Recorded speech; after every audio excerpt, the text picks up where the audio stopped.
The views expressed, opinions given, and any communication made between the hosts and guests of What Are You Afraid of Horror and Paranormal Show do not necessarily reflect the views or opinions of Para X Radio, EMC Network, or all services that play this show. The hosts and services are not responsible for the actions of their guests, and the original rights of all intellectual property is retained by the creator, and all work is used with either permission or Creative Commons license. The show is for entertainment purposes only.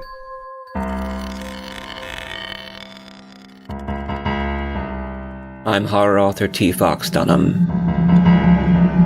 And I'm horror author and filmmaker Phil Thomas. And tonight we're asking you, what are you afraid of?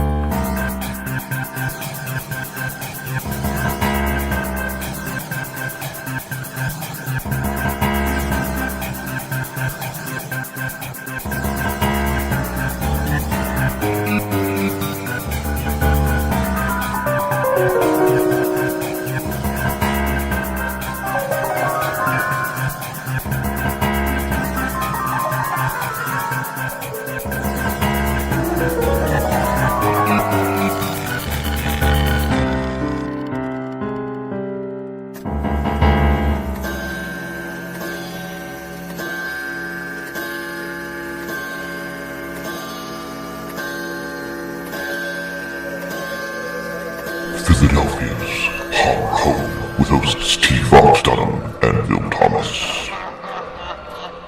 Join us for a journey of the mind on Psychic Spring on What Are You Afraid of Horror and Paranormal Show. Did you say it was 91 degrees, Phil? It's 91 degrees. So it's episode 91. It's episode 91, and it's 91 degrees. That's I don't know what that means, but yeah. I don't know what's going to happen when we get to episode 110. Oh, yeah. You want to kill yourself. That's what's going to happen. Right. Yeah. Right. Guess who's here? It's Sloan Bella. Hello, Sloan. Hi. Yeah, we may call you Sloan. Sloan, yes. Yes, she's call here. me Sloan. Yes. She's here with us today. Yes, she is. This is part of our Psychic Spring Summer, just our psychic show. Yeah. You know, we've been doing some wonderful interviews with various psychics out there and learning all about the secrets and the geography of the mind. Yeah. I guess it would be Psychic Summer now, right? It's Psychic Summer, yeah. Yeah. It started off as Psychic Spring, but we just got into this and kept interviewing. Yeah. And now it's Psychic Summer. now it is, yeah. What are you afraid of? Horror and Paranormal What's going to be Show. fall? What's going to be the theme? I don't know. Halloween fall, psychic fall. Yeah. Yeah, I can see that. Exactly. But it's been a great summer so far. Yeah, it's been fun. Yeah, we've been busy, enjoying the warm weather, and it was very warm last week. Yeah, very. We had quite the heat wave. Over 100. Yeah. It was over 100. Yeah. Did you just kind of stay indoors and hide? Yeah, I really didn't. I mean, I was going to go to the shore that one day. Ended up going to the Boardtown Museum and stuff because it's inside, you know, and it's like it's cool. So I just didn't want to go. I know you went to the shore. Yeah, you're braver than me because I was like, you know what, screw that, I ain't doing that. I ain't going to. It's too hot. we played D&D that night, on Friday night, my campaign, and then we stopped at about 11:30. We went to bed at midnight, and we woke up at 5 a.m. Wow. to drive down the shore. So you got 5 hours sleep. About 5 hours sleep. Yeah. Okay. Wow. You know, we're like that. You went down the shore, and you said that you almost ended up in the emergency room because you got heat stroke. Yes, I did. You got overheated. Heat and had a exhaustion. Heat stroke is a little more dangerous. But yeah, so we went down, and we got there at 9 a.m. to Cape May. And we were doing homework. Allison was working on homework. I was writing and editing. And we went out a couple of times, went back in, went back out. But you were out for maybe an hour, and all of a sudden you start getting the chills. Yeah. And the fever started running. Yeah, it was bad. Wow. Yeah, I did 2 rounds of 18-hole mini golf that day. And by the time I was done, we split them up. 18 holes, and we went and eat in some air conditioning, and then we went back and did the other 18. There was 2 separate sides, and it was called Waltz. Have you ever been there? It's Limerick. Yeah, you mentioned. Yeah, you talked about it. Waltz is in Limerick. It's really nice, and so we went back and cool. Yeah, it's pretty cool. The second one, it was like 100 that day, you know. So, I mean, it took an hour for each one. So the only amount of time I was out in the heat was like about 2 hours total. But that was just brutal. Even just those 2 hours was brutal. An hour for each 18, and they were split up. And I can't imagine just being out in that all day, just constantly. Like, it got to be a bit much. We were going to stay till 9, and by 5:30, we're like, we don't need to go to dinner. Actually, you could have gone. Sat in some air conditioning or something. We were just so beat by then. It was oppressive. I know. It was bad. Yeah. But speaking of the heat, on episode 91, the street psychic with Sloan Bella. So Sloan Bella was born with psychic mediumship abilities, as well as being a technically trained astrologer, a modern-day metaphysician, who also happened to be the mother of 2 boys. Strong, authentic, gifted, intense, and compassionate. Naturally rebellious and unapologetic for her experiences caused even more tension within an already extremely difficult childhood. At 14, Sloan ran away from home and ended up on the streets. The homeless teen found herself in the strip clubs. Sloan began her career on the streets of Toronto, Canada, working with missing and exploited children. By the age of 17, Sloan was established as a professional psychic medium. While deeply entrenched in the street music vibe, while reading for everyone from Gregory Hines to Don Adams, along with a large clientele which included street kids and runaway teenagers, teachers, musicians, businessmen, actors, strippers, congressmen, housewives, athletes, and anyone who needed help, Sloan headed to California and was immediately hired in a one-of-a-kind inventive shelter program, which used her abilities to communicate with underage, sexually exploited children, gay teens, and the transgendered. She's been featured on several television shows, including Million Dollar Listing, Married to Rock, Entertainment Tonight, Montel Williams, and even Jimmy Kimmel Live. You can find her website at www.sloanbella.com. How are you, Sloan? I'm so good. Thank you for having me. I'm very good. So Sloan, where are you from, and what was your life like before your abilities blossomed? I was born in Toronto, Canada, so the Canadian side of me always had aspirations to come to somewhere warmer because it's very cold out there. And then after running away at a young age and being out, in the cold, I figured, well, if I was going to fail at anything, I'd do so in LA. So that's how I ended up in Los Angeles. I figured at least I could wear shorts and I wouldn't freeze to death. But yeah, I love Canada. But that is where I started. When I go back to the East Coast or I go to visit, I'm extremely psychic there as opposed to here. So I'm even more heightened there because it's my natural birth energy. So I have a different way of expressing myself here. So I find that I read differently on the West Coast than the East Coast, which is a strange thing to say. But that's what I've noticed. Well, that's interesting. I've heard concepts like that. We talk about more areas you're more familiar with, and the genus loci, the spirit of the place, and you can connect to it a little better. Were you born with your psychic senses? I believe that people that do this for a living. Now, keep in mind, there's many people that say they do this for a living. In my life of doing this for over 36 years, I run into actually very few people that I want to say have the same kind of skill level as some of the people I've run into. So there's more people who say they do it because they have kind of vague feelings. I think the people that are born with it, they know it right away. They don't need to discover it. It exists. Yeah. It just exists within you, because I noticed that one of my sons is exceptionally psychic, and by the time he was 18 months, you could actually see that. I mean, there was no ifs, ands, or buts about it. He would definitely express things. He would say things like they were normal, just like I did. So, when he would leave his body, he'd just say, I was able to see into the pool house and see what was in there. Right. So that was natural. He didn't think I was going to go, oh my God, what are you talking about? We're asleep in your crib. What do you mean? He just said, I saw this, and he'd be accurate.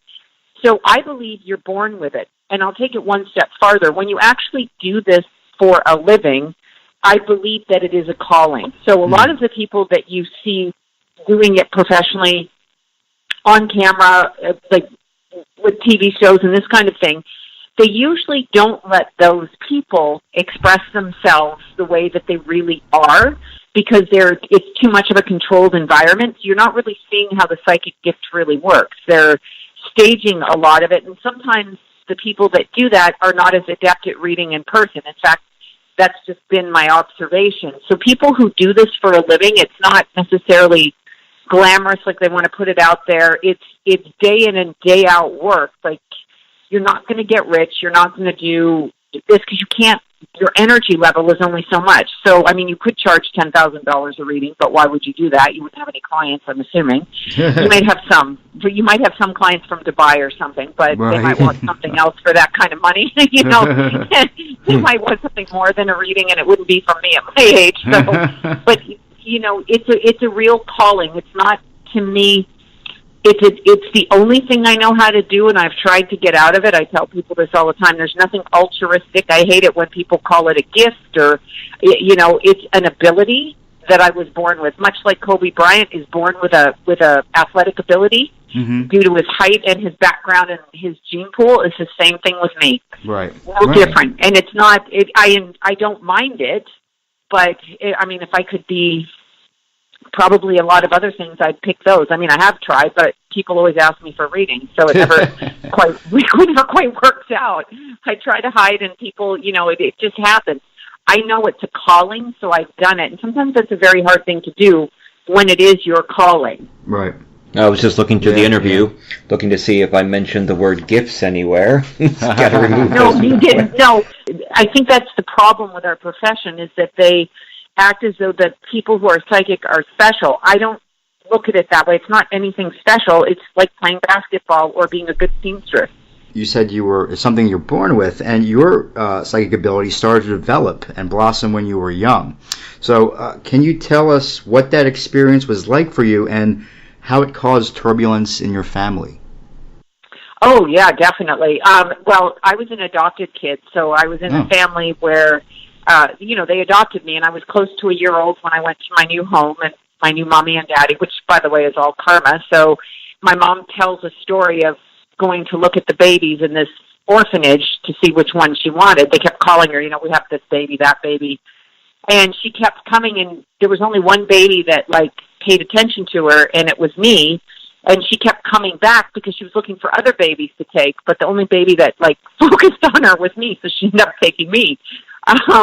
Which I find funny because looking at it, I'm like, what was I doing? But that's karma. See, we were supposed to be there. That's why she kept looking and coming back till she picked the baby she was supposed to take. However, having said that, I don't think they were prepared for my temperament, because if somebody in their family was like me, they might understand better how I was, but because they had different acumens in their mindset, business, logical, that kind of thing. Intuition, yes, but not in a sense where they did it for a living. It might have been easier, but for me, what happened is when I was a little kid, probably 2.5, 3, I would go to sleep, wake up, and there would be people standing around my bed. And I would go and I would wake my dad up, and I would tell him to come look because the people were around my bed. And he would come and look, and there were no people around my bed, according to him. And this went on from 2 to age 10, and it just caused, they really thought there was something wrong with me. Until, I'm sure they called me very odd or very unusual or different or weird, things like that. You're not normal, you don't see things right. So, and they took me to the shrink. By the time I was 4, I was at the shrink. I was already being seen at the shrink, and they were making up excuses for why I was the way I was.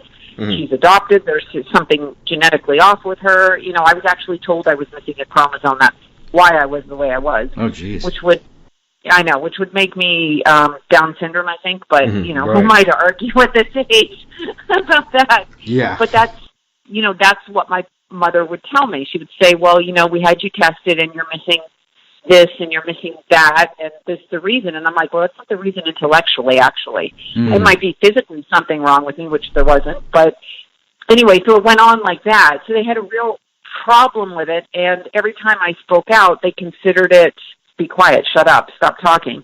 So I didn't see anything wrong with it, so I continued to say things, and I would bring up people.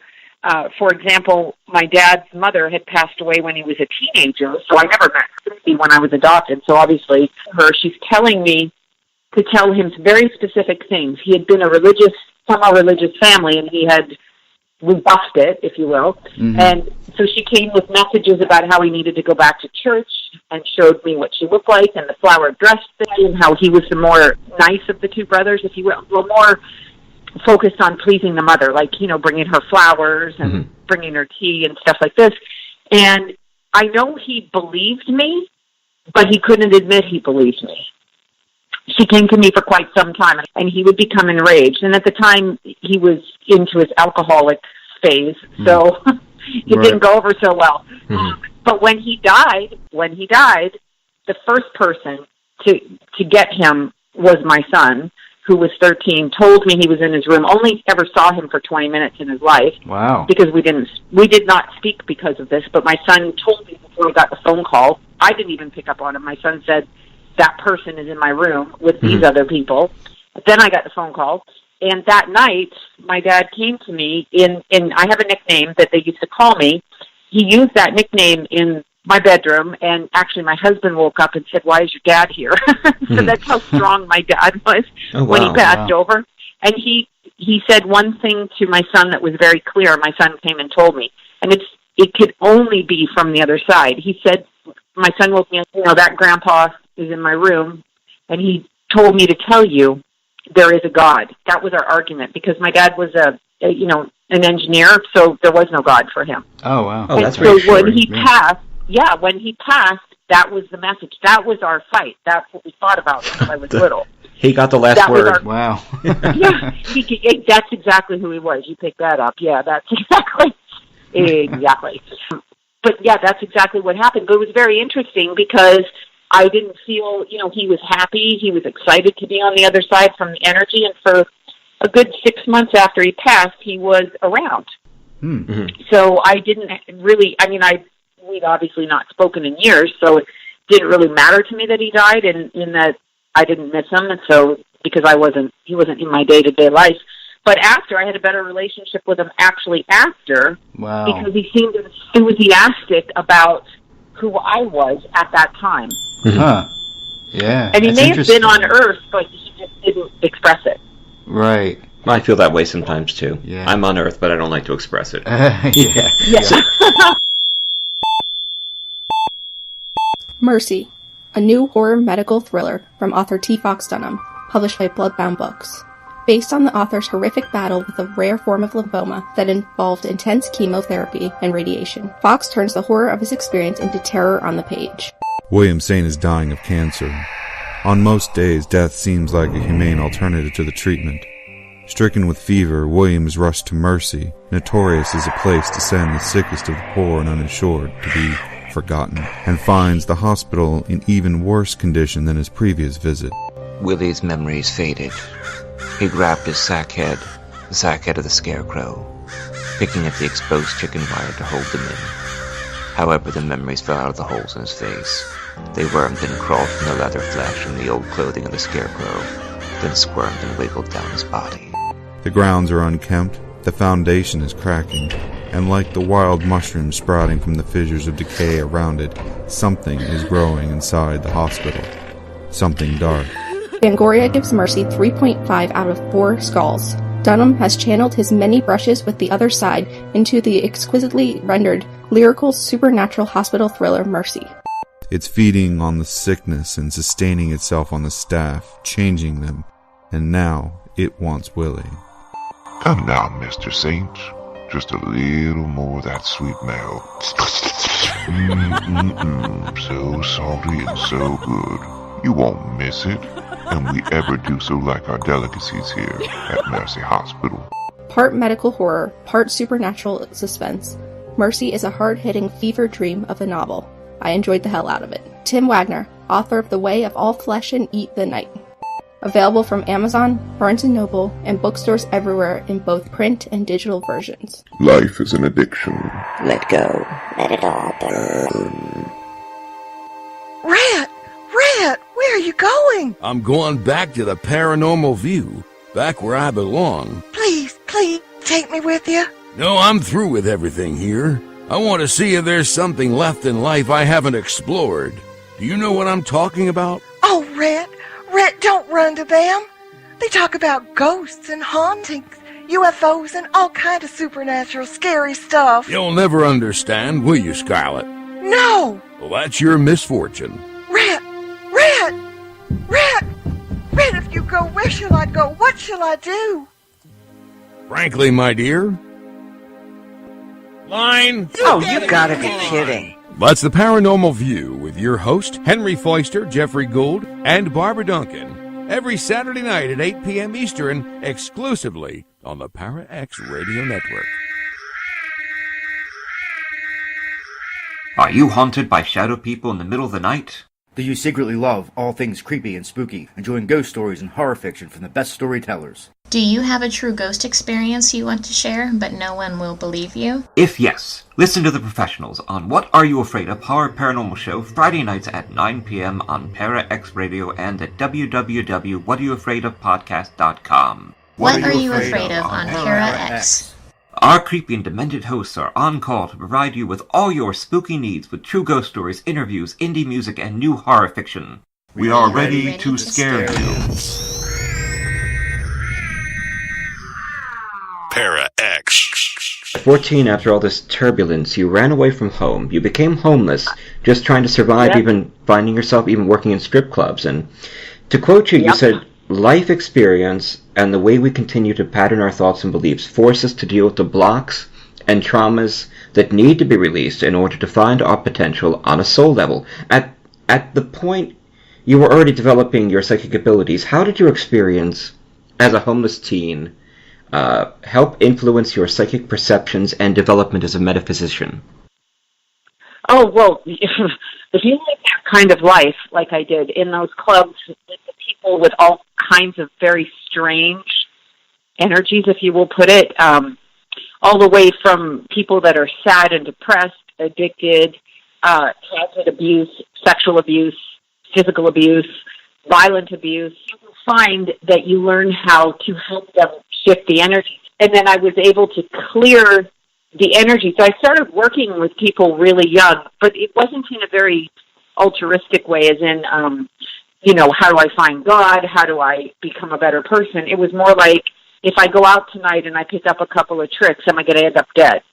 Mm-hmm. And so that's actually how I learned to work, what I learned from that, which a lot of psychics maybe don't want to touch that kind of work, but what I learned from it is that for those people, that was their pressing question. Therefore, who was I to judge it just because it didn't seem like something I would be interested in describing, if you will. Like, it wasn't airy-fairy spiritual. It wasn't angelic.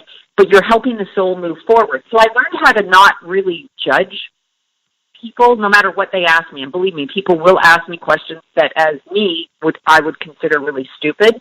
Like, little kids are the best. They ask, will I get cookies on the weekend? I mean, they really do. Hilarious. I'm like, yeah, I'm pretty sure you will. And you don't need a psychic for that, but okay. That was my question. Yeah. Yes, I know.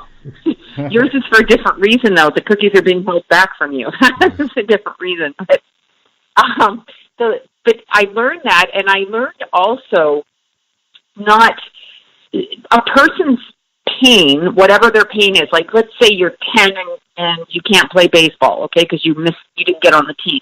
So you have, bad feelings about your self-esteem because you can't get on the baseball team. And let's say you're 40 and you got a divorce and you feel like you're crap because your husband left you or your wife left you. Those are the same kinds of hurt, and it's just different because of the stage in life you're in. So I learned just how to help them energetically get over that and move past that. Okay, so to move past it. So these people were my guinea, and when I say guinea pigs, I mean, I would say, let me try to heal you. Let me try to see if I can get this person. Let me try this. And I would trade them, seriously, I don't smoke anymore, but I would trade them like cigarettes or like, can you cut hair? Do you do nails? Mm-hmm. So I'm a Leo. I did all my beautification this way. That's all I cared about. I was like, well, can I get beautiful? That's fine. Then I'll do it like that. But I learned a lot, and I learned that there's most of us, even if you're put in on this planet in like nice clothing and we come from money, most people are coming from patterns of abuse. And if you can help them release those patterns, they can actually really accomplish what they need to do in this life and therefore move through this cycle onto something different. Most of us stay stuck because we don't want to deal with the actual issues. We think it's going to change. We don't know how to clear that pattern. So I learned very young how to clear it because I cleared it for myself. And I never, people tried to shame me from what I did. I never felt shame. Like, I just would reject that on every level. I'm like, well, I'm not the one that put me here. I'm surviving. So if you have an issue with it, you need to turn your eyes away and go deal with your own stuff. So it taught me how to tough. I don't have it. People say all the time, well, you did this, you did that. And I'm like, well, what have you done? Did you play it safe? I mean, we're here to experience things. So no matter whether you're a bank robber, now, granted, nobody wants their kid to be a bank robber or a prostitute or a crack addict. But if that's what the soul needs, and from my understanding in meditation, a lot of times we come into this life to experience things, and after we've had good lifetimes, we come to experience and feel. And so that can be very gritty lifetimes. You know, that can be your heroin addict on the street, your bank robber, even your serial killer, whatever. I don't ask me why they come for that. I haven't figured that out. But it can be extremes. So I learned not to judge that, and I learned how to get rid of the shame, because I notice that people like to put that on you, and it actually stops you from progressing when you believe what other people tell you about who you are, and it's just not true. How do you use your ability to guide the lost back onto a healthy and safe path? Usually people who are having issues. Now, granted, I work with a huge population. I just had a client, I'll use her as an example. She was a client's daughter, actually, that I used to read when she was a little girl. You know, she'd ask the usual questions and little kid questions. And, you know, by the time she was 14, she was dabbling in drugs, and basically by her 20th birthday, she was out on the street shooting up heroin and selling herself. So, you know, she was still coming for readings then, and I was still working with her, and now she's fine. I'm sure there's still issues, but we're 6 months clean and sober right now, we'll put it that way. That's great. So that's a good start. And so my goal is, when I'm working with people, first to have resources to help them get there, which I work with a lot of shelters in Los Angeles with this type of person who has these addiction issues, transgender prostitutes, because they will not take advice from people that are, for example, police, because they don't trust them. They don't like the court system, obviously, because they've been in it, and who wants to, you know, necessarily go there. And secondly, if you can affect them by letting them know something psychically that you couldn't possibly know, you have their attention. And once you have their attention, you can point out what their soul is trying to learn. And then through healing, which is another element of it, not the psychic necessarily, but when you're working with energy to transform it, you can teach them and help them move through their family patterning and release it. Release shame, release guilt. So that's what I do. People come to me for that all the time.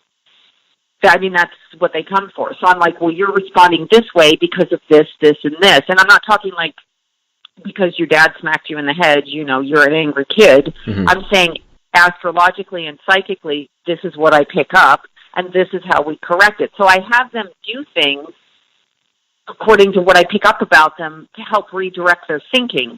And they work with, if they're willing to work, it'll transform, it'll change.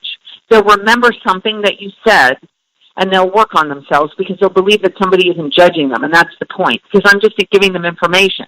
With kids that are like gay and transgender, that you can see in a chart when they're born. So that's really easy to work with because it's like, look this up in an astrology book. This is what this means. Like, in other words, you picked this life. So once you come at it with that philosophy, but if you're dealing with like really like extreme religions, there's also that issue you have to deal with, and they might not necessarily buy into that because you know how extremes are. So, you know, people have to unlearn that. So I work in all different capacities, and sometimes I work on just nothing. Like people call and they're like, I just want to know what's going to happen between now and next Tuesday, or, you know, my dog, what is my dog thinking? Or, you know, I have a client, no, really. What's my dog thinking?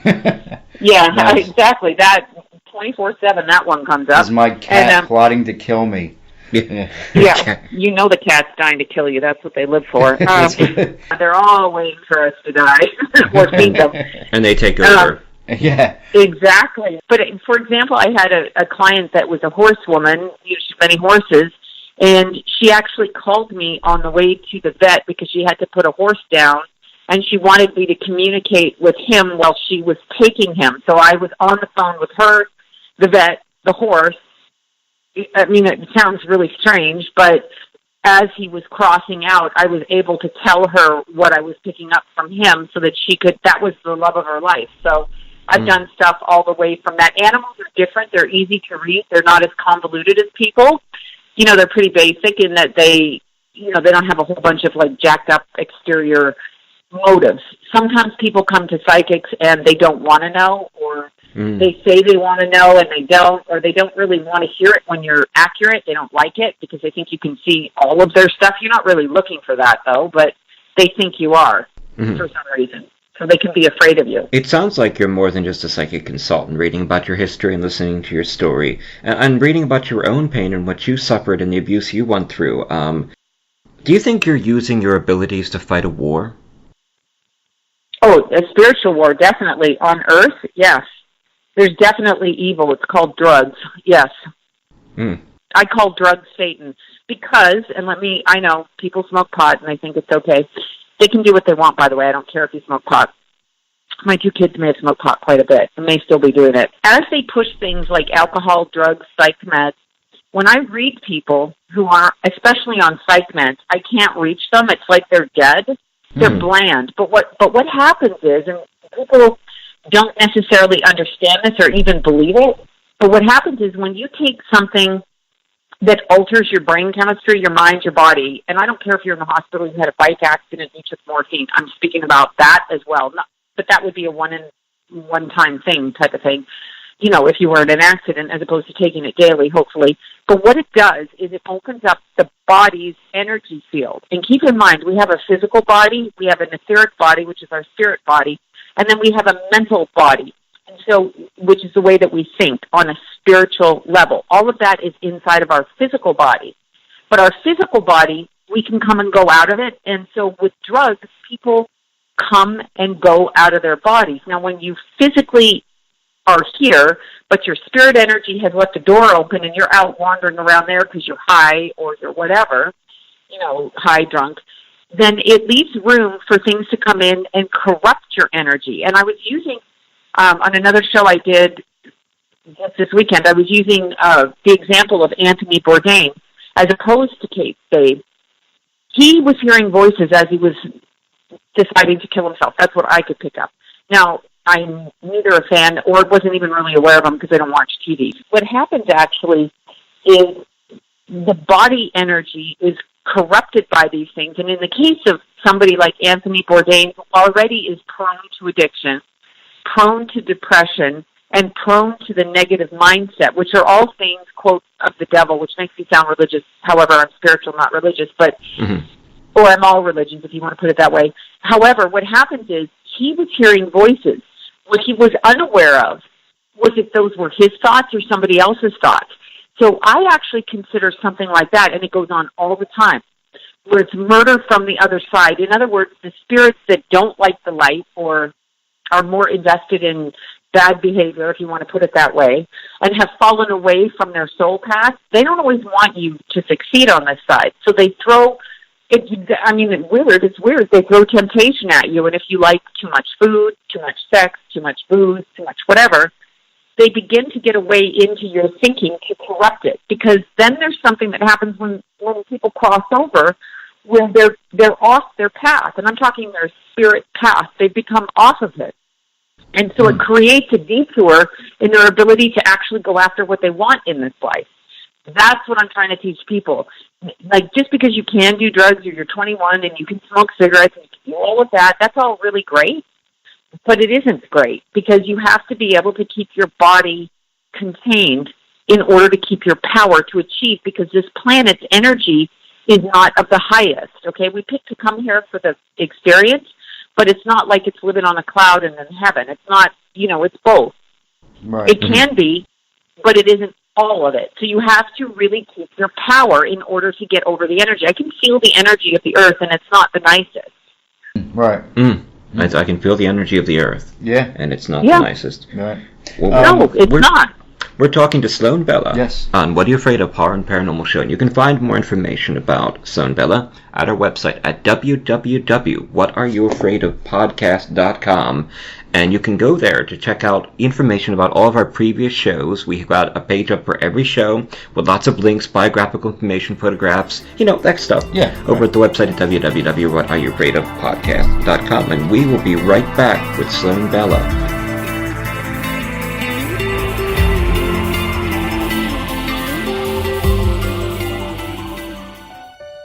Caliburn Press, LLC is a Madison, Wisconsin-based publishing company owned and operated by Alan Ledden.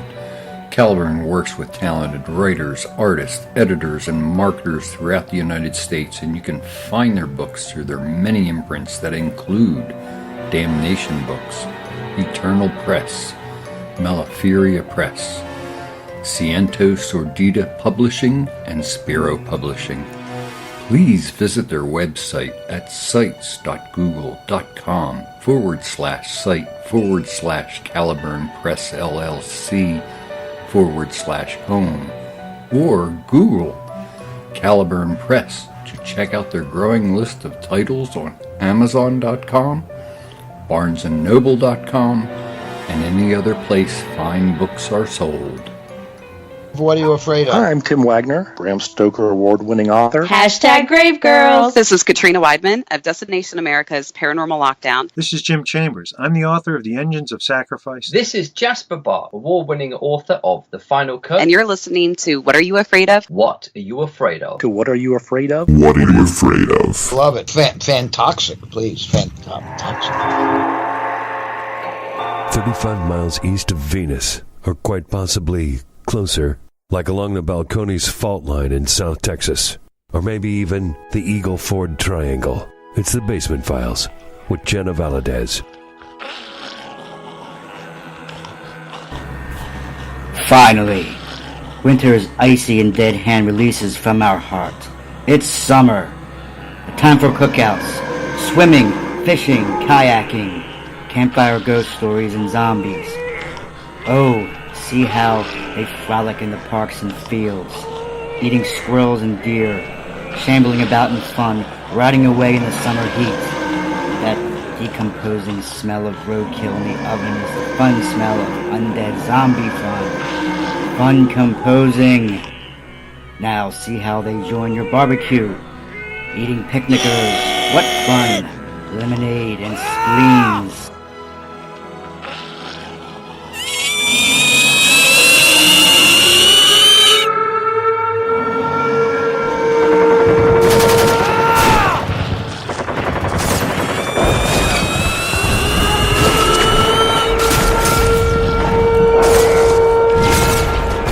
No, stop. Instead of bombing them, let's all summer dance. Fun composing.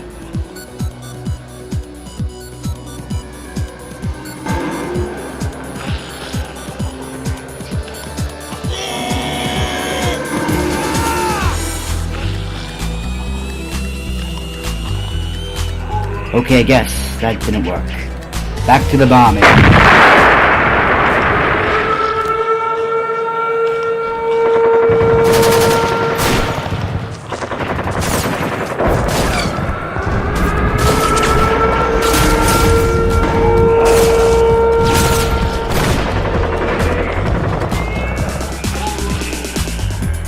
Fun composing. Fun composing. Fun composing.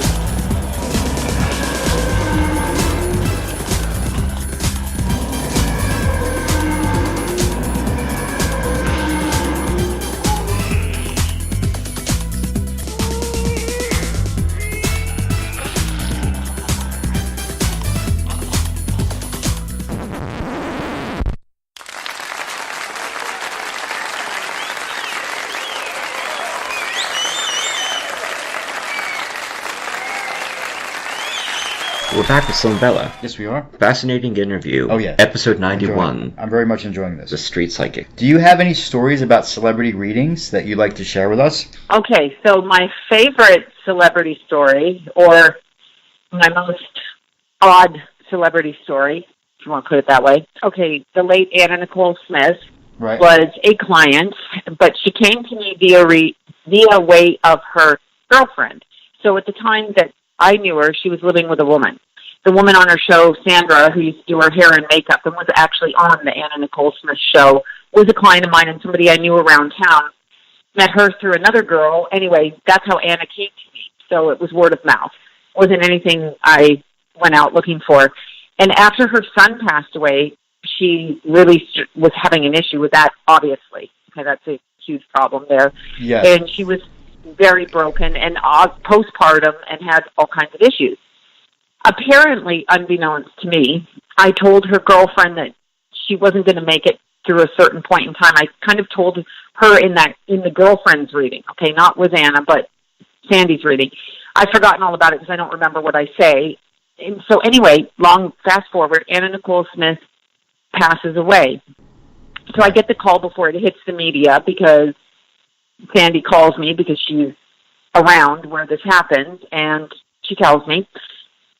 After that, everybody's going crazy. There's this, there's that. Now, I knew who the father was of the child because it was obvious from day one. Like, I knew when she got pregnant who the father was. So there was never ever any question about that. That was something else that was going on. Maybe, people fighting each other personally, but there was never an issue, okay, about who that father was. Like, both those men knew. It's just one of them had to prove it because the other one wasn't going to give it up. Does that make sense? Mm-hmm. But, yeah, but I mean, we all knew who it was because she told us. So, before she passed, there was never an issue. Having said that, after she passed, she was hell-bent on getting her energy heard. And in this house, my kids were little. I just remember my youngest was playing basketball at the time. She was in this house 24/7 for several months after she passed. Really? She would lock the doors upstairs and slam them, which apparently, according to her friend, was something that she did. When she was mad, she'd open and shut and lock doors and slam. This went on. So my bedroom door was being locked. We'd have to climb up on the roof and come in because nobody could find the key, and I wasn't going to kick it down. And my bedroom window was open, unlocked, so I could get in that way. She'd shut it again. This would go on 3, 4, 5, 6 times. Now, here's where the story gets very interesting. And this is before she died, okay? So that was after she's haunted. I actually was filming a show for Inside Edition in the house, and the cameraman ran out the front door because he was convinced he saw her in the living room before we even turned the camera on, and he was so spooked he ran out the front door. Like, he was like, I've seen her. But before that happened, the interesting part of the story, okay, so she died, I think, in February, if I'm correct. Anyway, Christmas Eve, before she died, and this is how it works for me psychically. So I'm putting presents away for the kids or whatever. It's midnight. I'm getting ready for bed, and I'm looking in my bathroom mirror. I'm looking at my face, and I can't see my face. And so I go downstairs, and I go to my husband, you need to get the camera out. This had been going on about a month before Christmas. And I said, you need to check that my right leg isn't swelling, and because it looks like I have elephantitis. Honest to God, that's what I said. And he's looking at me like, I'm going to take a picture with a camera. Your legs, okay, one's slightly bigger than the other aren't. That's what he said. He goes, but, like, it's normal. Like, it's always like how you've looked. So I'm in the mirror, and I start, jump ahead. This is going on day in and day out. There's, like, 4,000 pictures of me in just my underwear checking my legs to see that the right one isn't infected and bigger, because as I'm looking at it, it's very swollen, and I'm infected in the upper thigh of my right leg. Okay, in my head, but I'm not really, but I am, okay?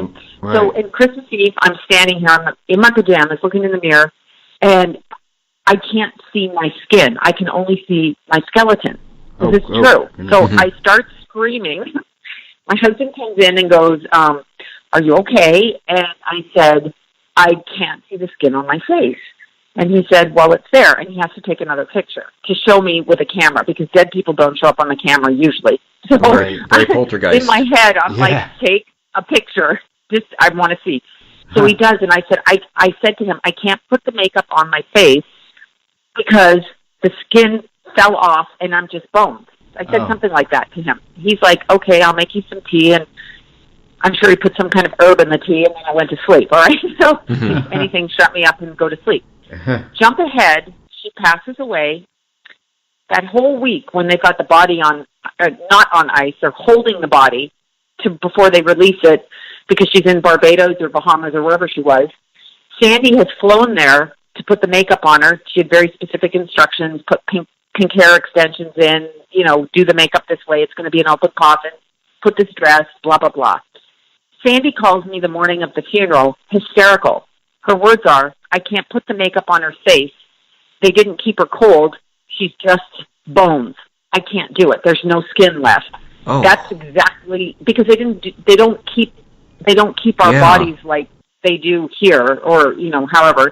And that's exactly. So I was living her death experience dimensionally without even understanding what happened until Sandy called me and those words came out of her mouth, which were similar to what I'd been saying, and so then I understood what I'd been experiencing, but otherwise I thought I was batshit crazy.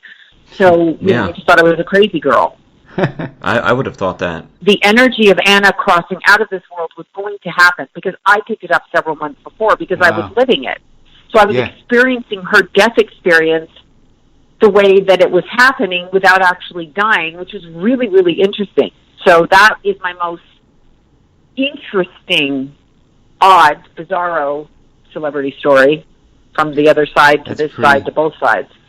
You know, and I thought we were really cool because we got an EVP of Mr. Rogers from Bill Reap. Oh, that's great. Yeah, Bill Reap was over in Pittsburgh at Reap Investigation, and they were at Mr. Rogers' grave. Yeah. And they got him on EVPs asking him questions, and we played it on one of the shows. Oh, yeah, we did. So cool. Mr. Rogers, yeah.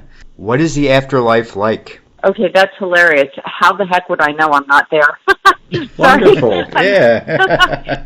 Well, I don't know if you've ever heard from, these departed spirits about what it might be like. Yes, actually, I have, and everybody has a different version, but there is a line that runs through it, a thread that's similar.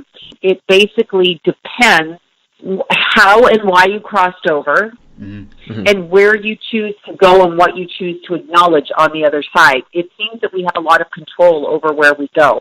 And by that I mean, let's say I'll use the word murdering psychopath, and you die, like Charles Manson, you perhaps should be apologetic or responsible for your actions, but let's say you're a stubborn soul like you were on Earth and you just don't care, then you're going to make a choice there. It's our choice, is my understanding. And so you're going to stay kind of stuck in a different area than perhaps you and I might go to, given the fact we haven't done that kind of behavior. There's lives in between lives, from my understanding, where people live lives not on Earth, but live different lives in between lives. They have existences like totally different places. I would say different planet. There's different dimensions. And then there's people that, go right back in, like if you are a drug overdose, suicide. And by the way, I have to keep saying this to people. When people go, somebody accidentally overdosed, it personally enrages me. It's not an accident. Yeah, that when you take drugs, it's a choice. Yes. Therefore, you didn't expect to die, but when you die, it's not an accident, like you cut your finger, or like the tree fell on you. It's nothing like that. This is a choice that you made, and it's considered a reckless suicide when you overdose. So the soul doesn't get off scot-free for that. And actually, what I found from suicide, whether you shoot yourself OD or jump out a window, I don't care what you do, you actually come right back in. So you find another host body to come into and you experience a life. So they incarnate back pretty quickly. And people who died, let's say for some reason they're in an elevator and the cord's broken, they died and it wasn't really supposed to happen, but it did because of somebody else's karma. Those people may want to come back, like when they suddenly die, like suddenly, and they're not ready to give up that life. They may choose almost instantaneously to come back. By that I mean 4 to 5 years after they leave, they come back and be reborn. I've seen that quite a bit. I've actually seen the soul of somebody who passed away and within 2 months was trying to come through as a fetus in another person, like stood outside of the pregnant mother and said, I'm back, I'm coming in as a girl. They were male, and they said, I'm coming in as a girl.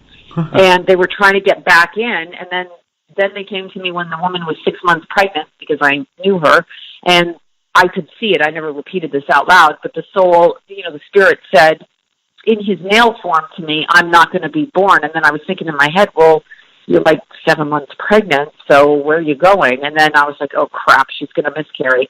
So, and that's what happened, but that was the soul's choice. So the immediate reaction was to come back, and then something changed. We have a choice. Like, it's all choice. So there's so many different things that go on. As I said, when my dad crossed over, he seemed quite elated by what he saw. Like, it was a happy energy. So I don't know if that means heaven or not. He didn't really describe that. My best friend, who died when he was 18 and I was 17, when he came to me, he was in the presence of God. I could see that very strong. He's one person I literally saw in the light of God, like dressed and glowing and in loving form beyond, but actually I recognized him physically. And he was such a strong vision.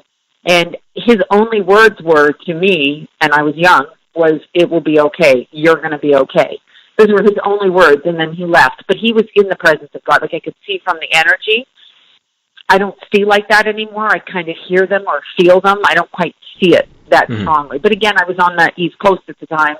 And so every time I get off a plane on the East Coast, I'm like a nut. I'm like a nut. I can see and hear everything. So it's a different energy there for me. I'm like a live wire there. Here I'm calmer, and, there's more sleep here, and I'm not quite as hyper here, although I'm very hyper, but, I'm not as hyper.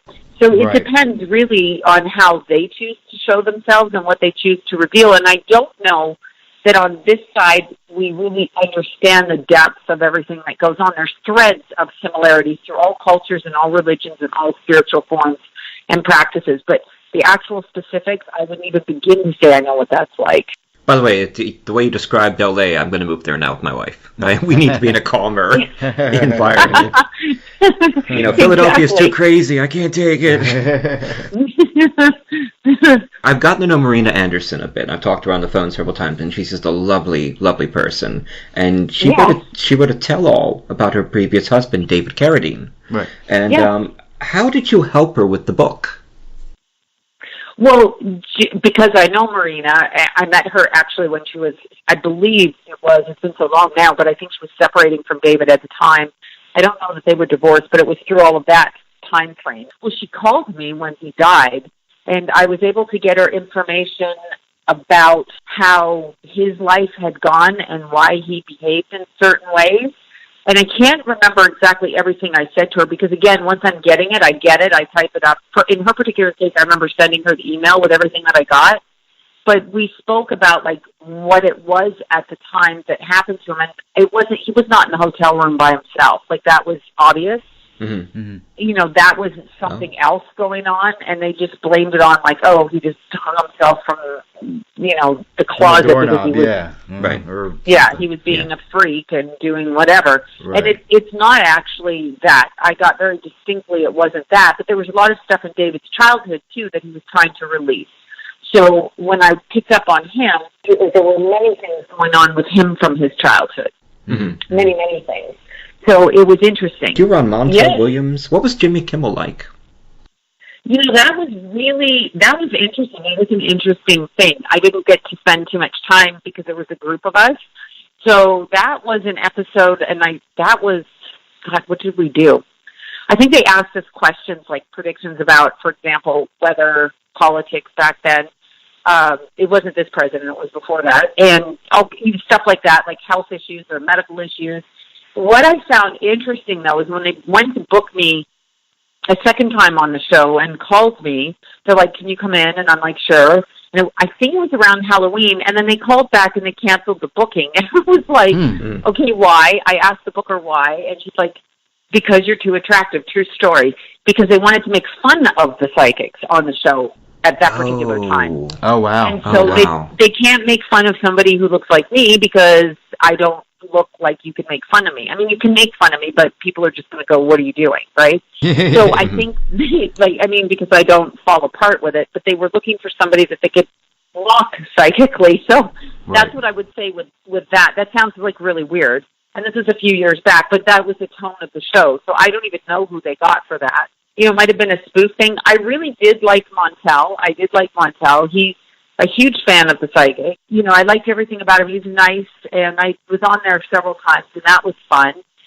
The show that I really liked doing, which I was a bit older at the time, so I was able to guide it more the way that I wanted it to be, but was $1 Million Listing. And they had an idea. They called me, again, I was a last-minute replacement for whoever they had booked, and so the producer called me and said whoever that was didn't show up. So they, again, can you get here in an hour? Mm-hmm. Driving to Malibu, no, on the 405. It's going to take me 4 hours, but whatever. And so anyway, I got up there, and when I got there, they had given me an address, but there was nobody at the address. So I texted the director and said, "Where are you guys? Like, there's nobody outside this house." They did not want me to know the address, so I couldn't Google anything, which was really interesting. So they were setting it up so they could honestly say we didn't really tell her. So they came down the street and got me. got me, walked me into the house that was probably 6 houses up the street. But when I went in, the directors had said to me, and one of the producers, we want it, to be scary and dark and this. And so I've learned not to tell them that they're stupid when they say that, because the spirit will tell you the tone of how you read them. You will not tell the spirit, okay? So even if you try to act serious and it's a funny spirit, it's not going to work, because the spirit's going to come through funny and going to crack you up, right? Right. So I just paid attention to what they said, completely ignored it, and went in and read the house. And they so loved it. It wasn't ooky spooky, but they so loved it. And I loved doing it because it was completely the way that the spirit wanted it to be, not the way that they wanted to produce it, and not the way that I thought it should be either. I know I was looking at your website at www.sloanbella.com, and I was watching her do it. It's really quick. She's really good on it. Yeah, she really interacts well with the dead and the living. That's right. I think that's what. Yeah, that was fun. That was fun. So I mean, that was like a good one, and because spirits are like people. Like, we can meet each other, and some people are really intense, and some people are moody, and some people are bitchy, and some people laugh at everything, and some people are shy. Spirits are like that too. I mean, they don't just come out and try to, why are they trying to scare you? They're probably not, right? Like, what's the point? They're not, unless there's something else going on, and they're kind of a bitchy spirit. So, we're horror authors. We are trying to scare you. Yeah. Exactly. I mean, it's a type of personality trait more so than it is meant to be scary. People get scared by things they don't know what they are. That's true, but that doesn't mean the spirit is actually scary. Right, so, well, thank you so much for being on What Are You Afraid Of with us. This has been Sloan Bella on episode 91. Thank you. Thank you for having me. You're welcome. It's great. That was cool, wasn't it, Phil? Oh, wonderful. Okay, well, I guess we'll see you on episode 92. That's right.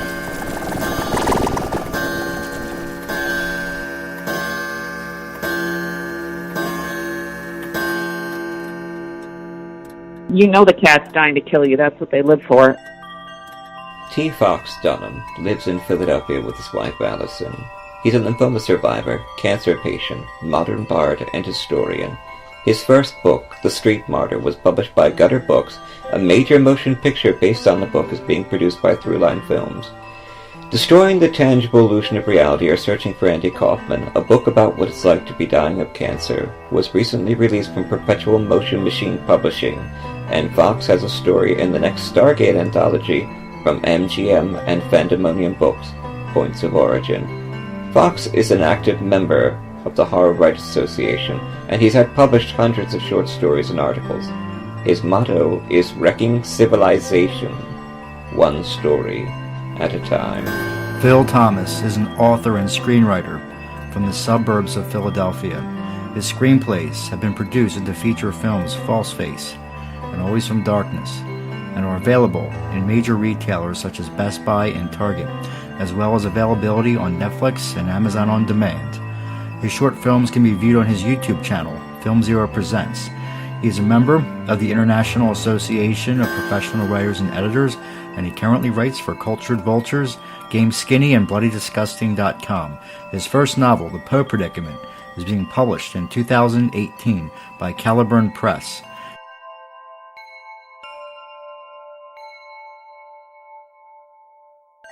The views expressed and the opinions given by the individual host and their guests do not necessarily reflect those of Para X, its affiliates, or its sponsors.